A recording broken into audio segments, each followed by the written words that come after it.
What I do is I come in, boom, create social value. Whap, whap, whap. I'm far more fun than your husband. And now we can bring up the marriage. You know what I'm saying? I'm not making this video to call anybody out or to do anything like that. But what I do want to do is have a conversation about an overall social contract.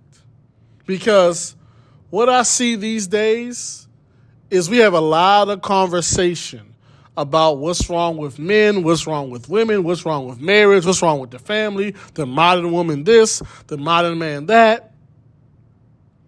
But we hardly ever talk about what is our responsibility to one another. How do our actions, how does our level of discipline or lack thereof contribute to the situations and outcomes that we have out here today? Right? We don't really talk about how does my sexual desire, how does my sexual discipline, how does my dating and mating and relationship choices, how does that have an impact on the overall scene overall? And see, that's the issue. Because we'll talk so much about this woman this or that man that. But we don't talk about our standards, what we will engage in, our level of discipline, and how that impacts everybody else. And that's why I played that clip at the beginning. Because in that clip, you hear someone, shout out to Ty City, who's basically saying, and once again, this is not to get on anybody, this is just to highlight, and the reason it's not getting on anybody is because, honestly, in 2025, I think this is pretty much standard operating procedure. But what you hear is someone saying they really don't have an issue with sleeping with a married woman. And if we were to be honest, how many men these days would think twice about sleeping with a woman that they knew was married? I'm not talking about you don't know. Let's think about this seriously. How many men, if you met the woman, she was attractive, and she was down to sleep with you, how many of you would sleep with the woman that you knew was currently married? I'd argue that the majority of men today would do so. Now let's ask another question. Let's go a level deeper. How many of you would pursue a woman that you knew was married if you knew that a little bit of effort would get you the draws? Meaning, when you approach her at first, she's going to say, no, she's married. But if you talk to her a couple more times, get her number, text her a little bit, call her once or twice, then you might have an opportunity. How many of you would actively put in a certain level of work to sleep with the woman that you know is married?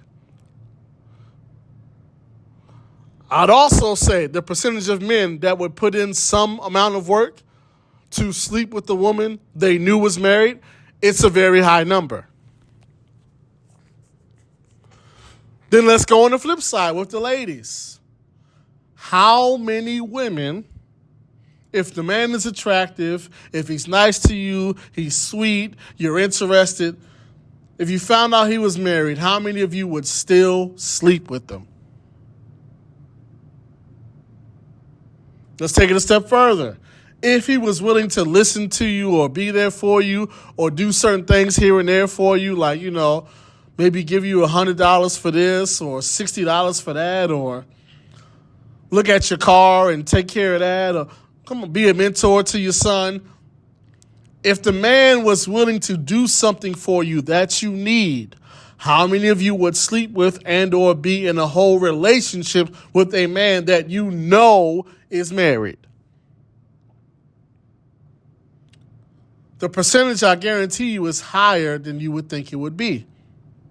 We already know that most of us, and in these days, most of us have decided that if somebody is separated, then it's okay to engage in a relationship with them. We've already decided that, hey, you may not be legally divorced, but if you say it's over and they say it's over, if you moved out or they moved out or they dealing with somebody or whatever the case may be, it's okay to deal with you even though you are still legally married. Right? So we already know most people will deal with you even if you are still legally married, as long as y'all quote unquote not dealing with each other no more. We already know most of us think that's acceptable in 2025. We also know that a lot of us would deal with somebody who we know is married in 2025. So then here comes the social contract and our responsibility to one another.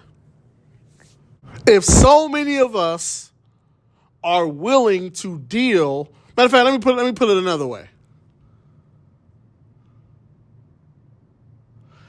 If so many of us have completely detached our morals from our sexual activity, is there any wonder why we don't trust women?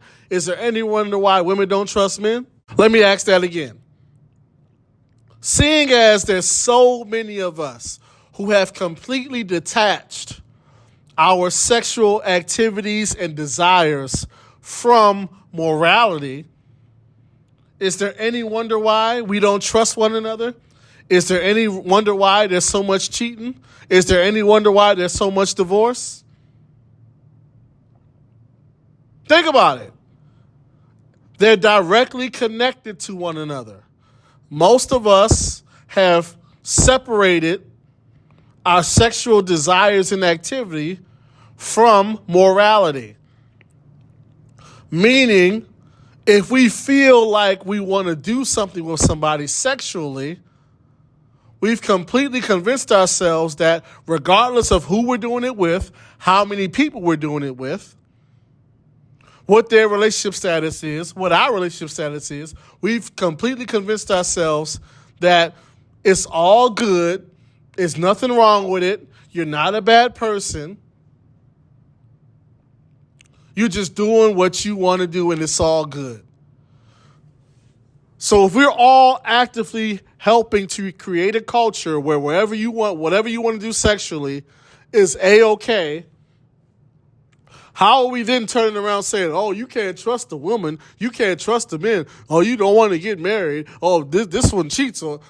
I mean, haven't we all actively participated in creating this environment that we're all complaining about, or all upset about, or all untrusting of?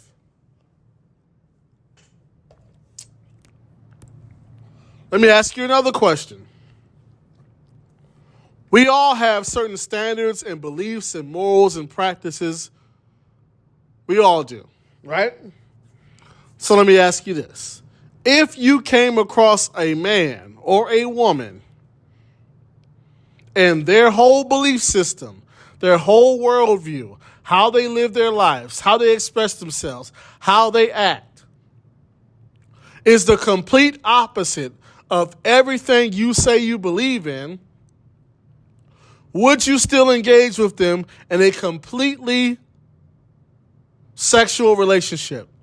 Meaning there's no love, there's no feelings, there's no marriage, there's no kids, but y'all have sex. How many of you see no problem in engaging in a sexual relationship with somebody who represents the complete opposite of what you say you believe in? In 2025, that number is also high. So let's put all this together. We know men don't trust women, women don't trust men. Most of us are moving away from marriage. We see one another as users, as unfaithful, as cheaters, as taking advantage, non-trustworthy. Right? That's how we view each other, right? But then the question becomes, whose fault is that? Is it really the opposite gender's fault? Or are we all responsible for creating the situation that we don't like? Just think about it. Most of us will willingly engage in a sexual and or romantic relationship with somebody who is still legally married. As long as they're quote unquote separated or they moved out and they don't mess with each other no more. It's just they didn't file the paperwork, i.e. they're still married. A lot of us will deal with somebody depending on the benefits of dealing with that person, even if we know they're married and not separated and not beefing and got a quote-unquote decent home. We will deal with them for our own personal gain. Not only that, but most of us will willingly engage in sexual relationships with people who represent the complete opposite of what we say we believe in. So when you really break it down, for the most part, when push comes to shove, the fact of the matter is we will, for the most part, deal with anybody no matter what. No matter what they represent, no matter what they believe in, no matter what their relationship status is, no matter what our relationship status is. And then we wonder why, we don't trust this and we're jaded and the men. Listen, all of us are part of the problem. If you would sleep with a married person, meaning they're not legally divorced, you're part of the problem. If you would sleep somebody whose whole mentality, lifestyle, and way of being you completely disagree with because they look good, you're part of the problem. That's the issue. All of us are helping to create this environment that we're all complaining about. Lack of sexual discipline creates the scenarios that we are all in right now. And none of us have a true desire to develop the real sexual discipline that's required to change the situation. But we want to keep pointing the finger at everybody else.